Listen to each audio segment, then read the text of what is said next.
Lauro, no livro A Arte da Felicidade, onde o Dalai Lama é escrito através da ótica de um psiquiatra ocidental, que foi emocionante para mim a leitura, tem momentos onde o Dalai Lama convive com as situações inéditas, né, que ele está indo dar palestra, ele está no movimento dele, das entrevistas e tudo mais, e essa pessoa que está acompanhando ele para escrever sobre tudo isso, percebe o quanto ele é inteiro, ele é presente total com todas as pessoas que passam no campo visual dele ou na situação. Seja uma faxineira, uma arrumadeira, um ascensorista, enfim. E ele fica impressionante com como ele vê o Dalai Lama interagindo com essas pessoas. E assim, o que eu queria te perguntar tudo bem, essa é a perspectiva do Dalai Lama para com a gente, que faz a gente aprender a viver essa singeleza, essa integridade com as relações, com as situações da vida, os fios dourados. Então, você entrevistou inúmeras pessoas, né, de altíssimo calibre. Eu sou uma das pequenininhas na história, mas eu mesma, se eu me vejo diante do Eckhart ou do Dom Miguel, eu não sei nem como que eu ficaria, eu fico constrangida. Aí eu me manifesto totalmente tímida, que eu acho que você também é um pouco. Mas, assim, como é essa experiência, né, de você estar do lado de uma pessoa que realmente ela é importante na mudança, na transformação de tantas pessoas, e você ali mexendo com a intimidade dela, com as entrelinhas, né, com a essência da pessoa.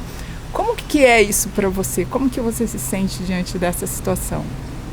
Isso que você está falando é super legal, assim, porque o próprio Dalai Lama, que essa relação que ele tem com faxineiros, segurança, até tem um caso que a Lia disse, que ela me contou quando eu conversei com ela, que ela fala isso, o Dalai Lama chega aqui, tipo, fantástico é falar com ele, programas, ele não dá entrevista individual, ele dá entrevista para 200 pessoas junto ali, coletivo. Mas no final da visita dele aqui, o que ele faz? Ele reúne toda aquela equipe ali, que trabalhou na parte invisível, vamos dizer assim, né? Que é quem cuidou da cozinha, da segurança, da limpeza de banheiro, de todo mundo que está ali supostamente não importante naquele evento que ele veio fazer. Ele reúne todas essas pessoas, vai agradecendo uma por uma ali, faz questão. Vai agradecendo uma por uma. Olho no olho. Olho no olho, agradecendo. E por que ele faz isso? Né? Aquele reconhecimento que sem aquela pessoa que supostamente é menor do que a outra, né? Tem um presidente ou tem o cara que é faxineiro. Sem o faxineiro não tem Dalai Lama. Porque como é que você vai ficar num quarto de hotel se aquele quarto é um mês que o banheiro não é limpo? Exato. Como é que você vai comer num refeitório se ninguém lá não lavou aquele prato antes de você comer? Então não existe, a cadeia está toda reunida, né? E eu sinto, assim, te respondendo, igual quando a gente se conheceu, quando a gente conversou, Eckhart Tolle, Dom Miguel Ruiz.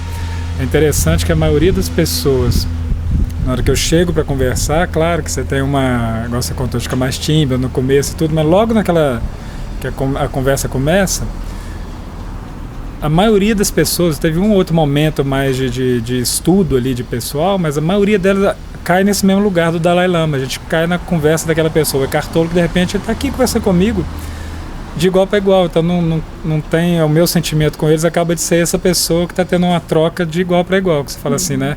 Nossa, então realmente esse cara aqui que ele fala no livro dele, da presença do Dom Miguel, dos compromissos com a vida, de ser impecável com a palavra, tudo que ele fala, tudo que ele está escrevendo, ele está vivendo ali comigo, porque a troca é de igual para igual. Aí é legal, porque você vê que, pô, essa pessoa que eu vim falar com ela, na hora de conversar comigo, ela já me mostrou que aquilo que ela escreve, ela vive mesmo, né? Então é super legal. Na verdade, a sensação é uma surpresa boa de você ver, né? Fala assim, olha que massa, né?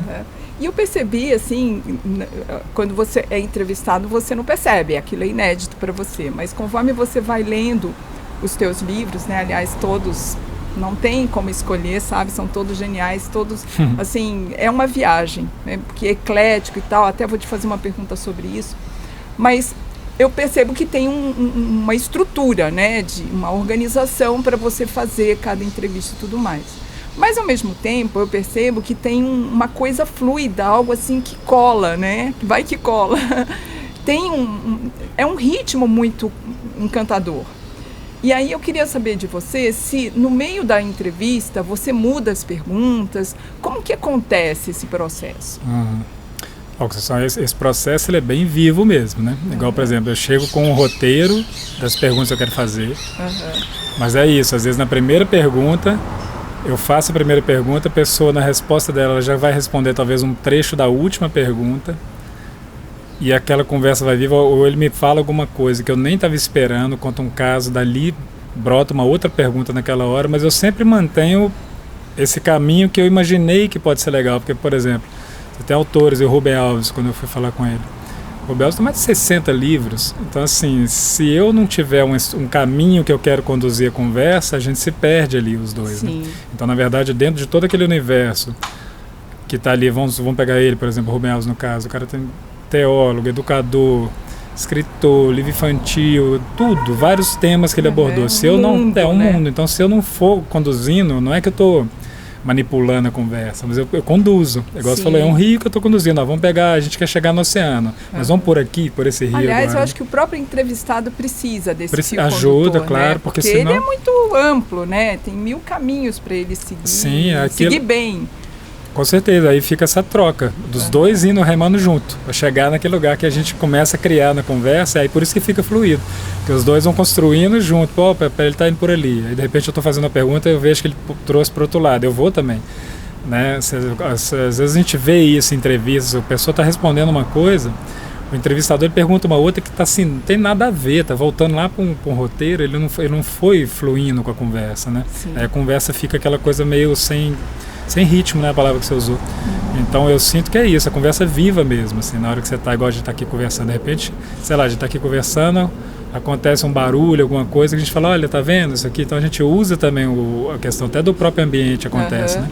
Eu lembro com o Rubem Alves, mais um exemplo, tava na casa dele, a gente falando, de repente ele apontou para um quadro, na casa dele, assim, que tava atrás, falou, Laura, isso aqui a gente tá falando, olha esse quadro aqui, tá vendo? São 3 folhinhas que estão coladas ali, isso aqui não teria importância nenhuma, estética, 3 folhinhas, mas deixa eu te contar essa história que está por trás. Ele me contou aquela história. Ele apontou para o quadro a partir de uma coisa que a gente conversou ali na hora. Você vê, eu nunca estava esperando que ele me contar aquela história. Daquela história saíram mais umas 3 ramificações desse rio, né, para retomar depois. Então, assim, isso já liga a minha próxima pergunta. Porque, assim, eu já fui entrevistada muitas vezes, são muitos anos de jornada, enfim, e já tive a oportunidade de ser entrevistada inúmeras vezes, tanto em mídia escrita, como mídia só falada e até mídia audiovisual. Mas, em muitas situações, eu me senti impotente, me senti constrangida, me senti frustrada, porque eu não consegui tirar de um lugar meio lógico, meio plástico, meio inquieto que o entrevistador colocava. Então, assim, eu me sentia simplesmente uma pessoa que estava ali falando palavras e não tinha um ouvido, não tinha uma troca. Poucas pessoas me deram essa sensação de plenitude, de sair da entrevista com a sensação de uau, tive um satori, né? O fio dourado se fez. Uma delas foi a Patrícia Travassos, né? Foi assim uma experiência que super valeu a pena. E a outra foi com você, porque eu sentia que cada pergunta tinha uma vontade de ouvir, de escutar a resposta e uma atenção com relação a isso, né? Lógico que você vai alinhando, você vai dando, né, o cabresto da história, mas tem o tempo todo uma sensação de que o escutar está sendo bom e a troca está sendo boa. Aí eu queria te perguntar, qual é a fórmula para ser um jornalista, um bom entrevistador? Você tem. Fala pra gente. Ixi, olha a fórmula, Conceição. Eu acho que eu não sei te dizer não, mas pegando o que você falou, eu acho que para ser um entrevistador, acho que tem que ser um bom ouvinte, na verdade, né? Quando eu conheci o Gaiarsa, por exemplo, foi super legal, o José Ângelo Gaiarsa, né? Antes de eu ter feito a entrevista para ele, para o livro mesmo, ter falado com ele, quando a gente se conheceu e tal, eu tinha feito uma entrevista para ele para super interessante, um outro tema que a gente estava falando. Só que no final dessa primeira conversa que eu tive com ele me deu um livro e fez uma dedicatória super bonita. Ele falou assim, ao Lauro, com um abraço, Gaiarsa, um ótimo ouvinte. Então, o que eu sinto que é na hora da troca mesmo, você tem que saber o que você falou, você tem que saber escutar, né? Porque o que está acontecendo? Agora a gente está conversando aqui, as pessoas estão vendo a gente conversar, mas porque na hora que a gente está eu te fazendo pergunta, você me respondendo, ou ao contrário agora que está acontecendo. A gente está fazendo isso não é um objetivo de um agradecimento pessoal, não é para nada. A não ser o quê? Tentar os dois juntos passarem um conhecimento que nem é nosso, né? É que esse fio dourado aí que você falou do Maturana, né? Que ele cria essa relação entre nós dois, que cria também uma relação entre a pessoa que está lendo, ou escutando. Ela reverbera, Ela reverbera, e isso cria, por exemplo, a pessoa que está lendo o livro, ela não se sente distante também, ela entra na conversa, né? Por quê? Porque nós dois estamos escutando, nós dois estamos presentes. O Eckhart Tolle, no meu livro, ele responde uma pergunta feita pela Julia Cameron, com a outra entrevistada, quando os entrevistados fazem as perguntas entre si, e ela pergunta para ele, como é que você vê o papel da arte como instrumento de presença, para estar no poder do agora e tal. Ele vai respondendo, no final ele fala assim, pois é, a arte, quando a gente está diante de um objeto artístico, seja qual for, uma música, um livro, um prato de comida, o que seja, né, a arte no sentido daquilo que é criado, né? Quando a gente está diante de uma arte que ela foi feita com presença e com atenção, com escuta, com tudo, você recebe em você, quando você está lendo aquele mesmo estado de presença que estava na pessoa quando criou. Então você não está só recebendo uma obra de arte ou vendo um filme. Você, ao ver aquele filme, está vendo a obra de arte e também está recebendo aquele estado de presença que estava por trás daquela criação. Então, quando a gente está conversando com presença, com escuta, com atenção seria a palavra, né?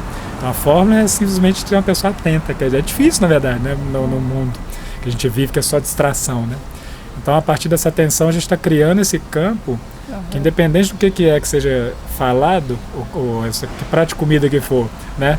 Se é um manjar aqui, um doce, ou se é uma coisa mais, uma sobremesa, ou se é um prato aqui quente, a cozinheira, né, a pessoa que está ali preparando, ela está presente nos dois, então aquilo te dá prazer idêntico, né, porque está por trás aquele amor, aquela presença. E eu diria até mais, Laura, porque, assim, depois eu vou falar um pouco mais sobre isso, mas sobre como todos os entrevistados acabam integrando, somando, enfim, reforçando o que, embora sejam bastante ecléticos, você fez escolhas bem ecléticas, né? Várias linhas de religiosidade, de filosofia, de terapia, mas incrível, sabe? Porque você acaba de ler um e você confirma no outro. Mas eu acho que nessa tua resposta eu vou colocar uma palavra a mais, né? Você sabe escutar, mas você sabe escutar porque você tem tesão por escutar. Né? Você tá ali porque você gosta. Aí a Julia Cameron fala isso, né? Você faz aquilo porque você gosta de fazer aquilo. É divertido fazer aquilo. É a tua profissão, é o teu ofício, é o teu serviço, mas você está se divertindo ao mesmo tempo, né? Daí vamos para o Dom Miguel Ruiz, que ele fala que você tem um cérebro que é instintivo, que é a tua criança interna, você tem um cérebro mais emocional, que é a tua mãe, aquela coisa que acolhe, que sente, e tem um cérebro lógico, que é mais paternal e tudo mais. E você integra tudo isso, acho que basicamente com aquilo que está mais esquecido da gente, que é a criança interna. Então eu sinto que a tua criança interna é curiosa, as perguntas que você faz são as perguntas que eu gostaria de fazer. Então tem uma empatia, o teu livro nos faz sentir realmente na frente da pessoa que está sendo entrevistada. E uma coisa que eu acho curiosa, estou até dando um depoimento, o que eu acho curiosa é que tem muitas pessoas no seu livro que eu não conhecia. Não conhecia, nem sabia, não tinha ouvido falar, não sabia nem o que fazia, e de repente, diante da sua entrevista, eu senti que eu conheço pra caramba aquela pessoa, sabe? Em tão poucas páginas, você consegue tirar uma essência. E aí eu vou fechar, né, essa entrevista, que se Deus quiser vão ter outras, né, nessa questão. Você fez, com certeza, com esse teu jeito de escutar, de brilhar os olhos quando está perguntando, quando está escutando, com essa tua criança interna que está presente o tempo todo, você fez fio dourado com todo esse povo, né? E aí eu gostaria de saber o que isso fez de diferença na sua vida.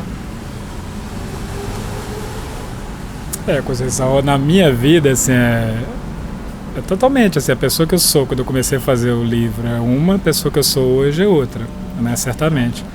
Agora, o que eu sinto bastante, assim, um dia, quando eu conversei com o professor Hermógenes, me veio isso, assim, muito claro. Eu terminei a conversa com ele lá no Rio, para o primeiro volume, né, aí a gente terminou a conversa, que foi super forte também, super empatia, a gente deu um abraço, aquele abraço de alma mesmo, assim, pá. Eu entrei no elevador do prédio dele. Aí entrei no elevador, fechou a porta assim, aí eu falei, cara, você está fazendo esse livro que você quer trazer todas essas coisas que são legais para as pessoas, para ajudar as pessoas, para que elas recebam coisas legais, né? Mas a primeira pessoa que está recebendo isso tudo é você.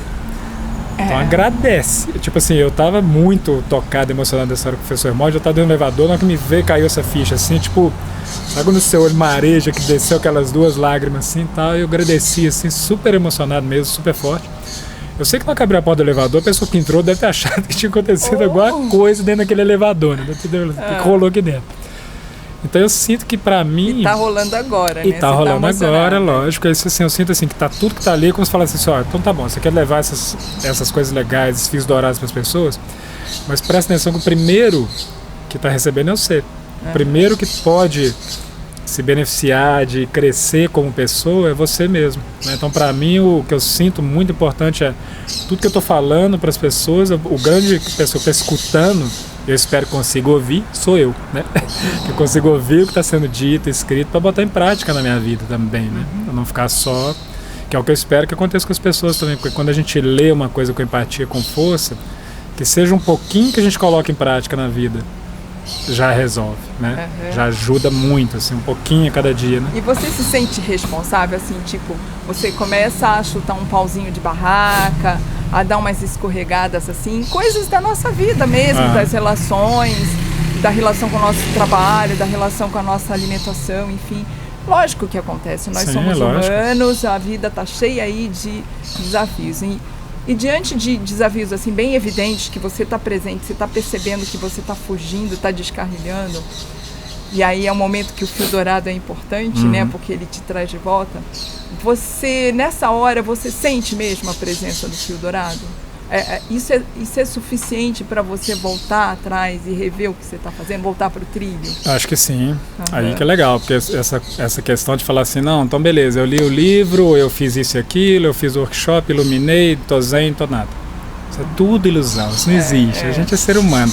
O Eckhart Tolle, ele fala uma coisa super legal, ele fala assim, então você acha que iluminou? Agora você resolveu? Então passa uma semana na casa dos seus pais.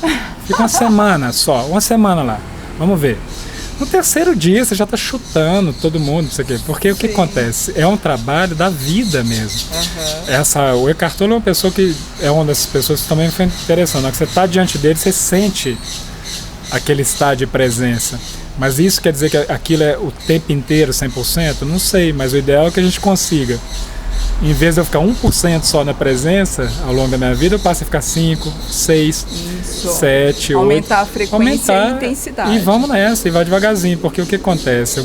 Essa parte da imperfeição, vários entrevistados falaram disso.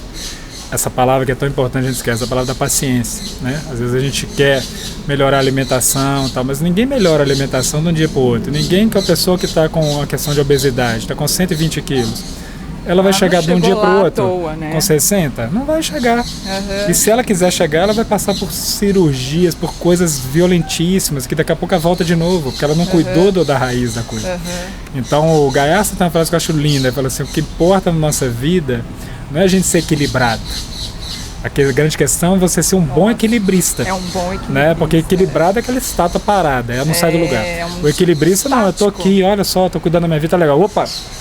Caí pra cá, escorreguei, vacilei, volta. Fiz errado, mas vem um fio dourado, tudo que eu tô tentando me ajudar, me traz de novo pro lugar. Agora eu escorrego pra cá, trato alguém de uma forma que não foi legal e tal, mas pô, peço perdão, desculpa, volto pra cá de novo.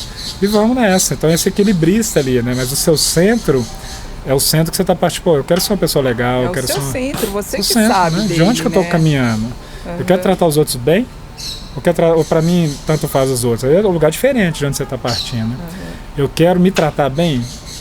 Então vou me tratar bem, então vou ler um livro da Conceição Tripcon, vou procurar me alimentar. Pronto, agora amanhã eu cheguei lá na festa, um monte de fritura, todo mundo lá, vamos nessa que é festa. Pronto, vai feliz mesmo e pronto. No outro dia você volta, retoma seu fio dourado de novo.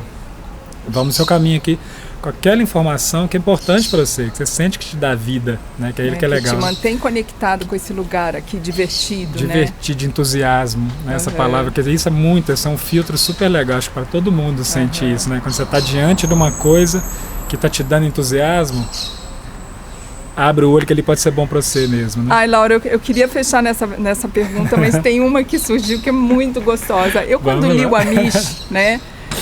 que é o peregrino, né? Você chama de o grande peregrino. Eu apaixonei pelo Amish. E você acredita? Satish. Isso. Eu apaixonei por ele. E eu nem nunca tinha ouvido falar desse homem. Você acredita? Eu que trabalho com meio ambiente, com ecossustentabilidade, eu falo, a vida é realmente um dia depois do outro. E humildemente eu não conhecia ele. Mas, graças a Deus, você me abriu. Eu acho que isso é muito legal do seu livro. Você abrir essa porta para tantas pessoas conhecerem, tantas pessoas, até eu falo isso, né, em algum momento.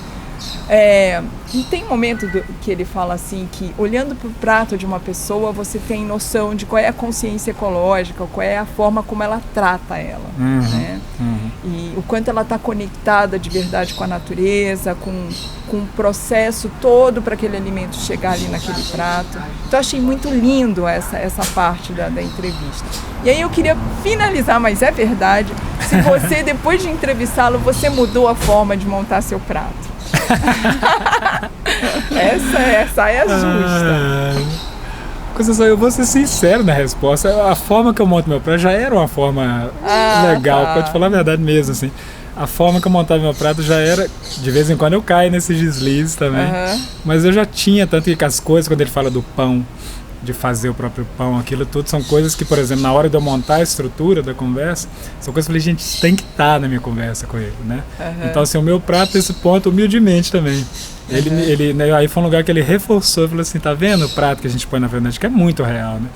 Então, os próprios zen budistas têm aquela oração que eles falam, né? Que eles olham pro prato de comida e agradeço todos os seres, todas as mãos que ajudaram que esse prato tivesse aqui na minha frente, todo esse alimento. Essa né? consciência, essa né? De que somos todos um. Todos um, então aquela questão, isso na hora que eu, sempre na minha oração, quando eu fazer antes de comer, eu sempre trago essa consciência também, que eu acho super bonito isso, né?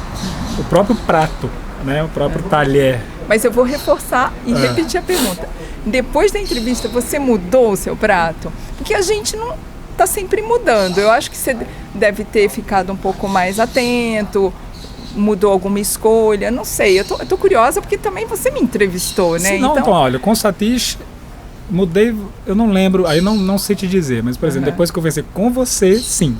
Aí eu tive mudanças na minha alimentação, assim, por exemplo, o próprio suco verde, que era uma coisa que eu tomava eventualmente, era uma coisa que estou buscando também ser mais diário, também não consigo ser diário. Teve várias mudanças de questões do glúten, de trigo, que eu falei, pode ser, vamos substituir aqui um quinoa, não sei o que. Então teve várias coisas de mudança de prato que foi a partir do que eu aprendi com você. Aí sim, isso eu posso te dizer mesmo. Bacana. Esse foi, eu lembro agora, mais recente, fico inclusive. Feliz! Porque eu digo que a minha formação original, eu sou química de formação, bacharel em química e tal. E houve um momento, em 97, que eu quis abandonar a minha profissão, embora sempre trabalhando na área científica aplicada e tal, mas eu, brochei, não queria mais saber da minha profissão, muita química e tal. E aí fui para a Índia, e quando eu voltei para a Índia eu continuei química, só que alquimista, né? E eu digo muito que a minha profissão é de alquimista porque eu pego as pessoas, né, doentes e muitas vezes inseguras ou assim, completamente com combustível errado, e essa flor de lótus vai vindo dessa situação. Então eu digo que a minha profissão hoje é de alquimista, né? E eu sinto que a sua profissão também é de alquimista a partir do momento que você coloca toda essa tua história, né, com cada entrevista. Eu queria só que você encerrasse me dizendo assim, começou, aquela coisa, fresquinho porque vende mais ou vende mais porque é fresquinho? Essa ideia dos seus livros nasceu pela tua experiência com o que você fez antes, né, na Editora Abril e tudo mais, ou se você partiu para esse projeto sem ter essa experiência toda que você viveu com essas entrevistas e tudo que você fez lá com a Editora Abril. Não, a questão do meu livro especificamente, por exemplo, aquela hora que você me falou assim, você faz perguntas se eu gostaria de ter feito, né? Na verdade, quando eu tive a ideia do meu livro, como foi? Eu já tinha trabalhado, o que me levou a trabalhar, por exemplo, quando eu fui para Super Interessante, que eles me chamaram para editar uma revista de espiritualidade lá dentro, me chamaram porque eu já tinha esses interesses, eu já gostava disso, já era uma coisa do meu caminho pessoal. Então é fresquinho porque vem demais. Isso. E o livro, como que nasceu a ideia do livro, eu não lembro o dia exato que foi. Eu lembro que eu estava em casa assim, meditando, não lembro o dia, mas aí me veio aquela instrução, vamos dizer, interna, insight, né? Aquele Como diz Dom Miguel Ruiz. Veio aquele insight falando assim, cara, tanta coisa que você conheceu ao longo do seu caminho, porque todo mundo que está ali no meu livro, alguma coisa me ajudou em algum momento da minha vida, que seja um trechinho de alguma coisa que eu li, aquilo foi importante para mim. Então me veio assim, falei, cara, mas tudo que você foi conhecendo foi por curiosidade própria, porque às vezes eu estava lendo um livro e falava uma citação de tal cara, eu falei, quem é esse cara? Eu ia lá atrás dele, ia ver quem que é. E foi agregando para o meu caminho, mas eu tive que fazer essa pesquisa toda. Então, se pegar os 3 livros, eu trouxe 37 caminhos, 37 pessoas, né, somando os 3 volumes. Isso tudo eu mesmo ido atrás por questões da minha vida, do meu caminho pessoal. Então, numa vez esse insight, eu falei assim, cara, reúne esse pessoal para apresentar para as pessoas de uma forma mais fácil, porque é difícil fazer essa busca. As pessoas não têm tempo para buscar e às vezes não consegue coisa. chegar. Então, o meu livro, pegando aqueles que você falou das perguntas que eu fiz, que você gostaria de ter feito, o meu livro, quando eu escrevi para as pessoas, foi assim, cara, esse é o livro que eu gostaria de ter lido quando eu comecei o meu caminho, sabe? Porque assim, se eu comecei, se eu tivesse pegado esse livro na minha mão, esses livros, eu falei, nossa, tanto que tem me ajudado e facilitado de coisas para conhecer. Olha, então tem isso, pô, que legal, né? Então a minha ideia, quando veio o insight, foi mais então o caminho do fresquinho que vem demais e tal. A minha busca que me levou aos lugares que eu estive no caminho, né? Graças a Deus as portas se abriram nesse sentido, né? Porque o jornalismo é um ambiente muito difícil, muitas horas, muito complicado, esse negócio de plástico, mídia, né? Muito a serviço da informação que não é a boa informação pra gente, né? Então, graças a Deus, o meu caminho no jornalismo foi sempre nesses oásis aí, que são os pequenos pontos de emissão de informação de qualidade. É o magneto que você fez. Pra mim, a palavra que mais define o Lauro é empatia. O Mauro é uma pessoa empática. Muitas graças. Valeu,